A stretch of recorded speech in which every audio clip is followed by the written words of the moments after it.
It's such an unique place. It is, from the uniqueness, there are very few other places to compare with this.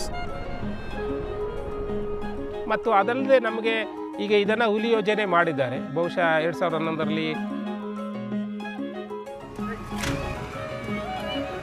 So ನಾವು ಆವಾಗಪ್ಪ ಅದನ್ನು protection ಮಾಡಿದ್ವಿ, ಏನಂದ್ರೆ protest ಮಾಡಿದ್ವಿ, ಬೇಡ ನಮ್ಗೆ ಹುಲಿ ಯೋಜನೆ. ಯಾಕೆಂತಂದರೆ ಹುಲಿ ಯೋಜನೆ ಅಂತ ಹೇಳಿ ಮಾಡಿದ ತಕ್ಷಣ ಎಲ್ಲರ ಎತ್ತಂಗಡಿ ಮಾಡೋದು ಮೊದಲ ಉದ್ದೇಶ. ಯಾರು ಅರಣ್ಯದೊಳಗಿದ್ದೀವಿ ಅದನ್ನು ನಾವು ಫಲವರ್ತನೆ ಮಾಡಿ ನಾವು ಬೆಳೆಸ್ಕೋಬೇಕು. ನಮಗೆ ಬೇಕಪ್ಪ ಮುಂದೆ ಕಾಡು ಬೇಕು, ಕಾಡಿಂದ ಒಳ್ಳೆ ಗಾಳಿ ಬೇಕು, ಒಳ್ಳೆ ಕಾಡು ನೋಡಲಿಕ್ಕೆ ಬೇಕು. ಸಿಟಿಗೆ ಹೋದರೆ ನಮಗೆ ಮೀನಿನ ರೀತಿ ಮೀನು ಕೆರೆ ಒಳಗದೆಲ್ಲ ನಾವು ಕಾಡಿನಿದ್ದಲೇ ನಮ್ಗೆ ಆನೆ ಇದ್ದಾವೆ, ಆನೆ ಸರ್ಮ ಇದ್ದಾವೆ. ನಮ್ಮ ಕಾಡು ನಾವು ಎಲ್ಲ ಒಂದು ಮನೆಯಲ್ಲಿ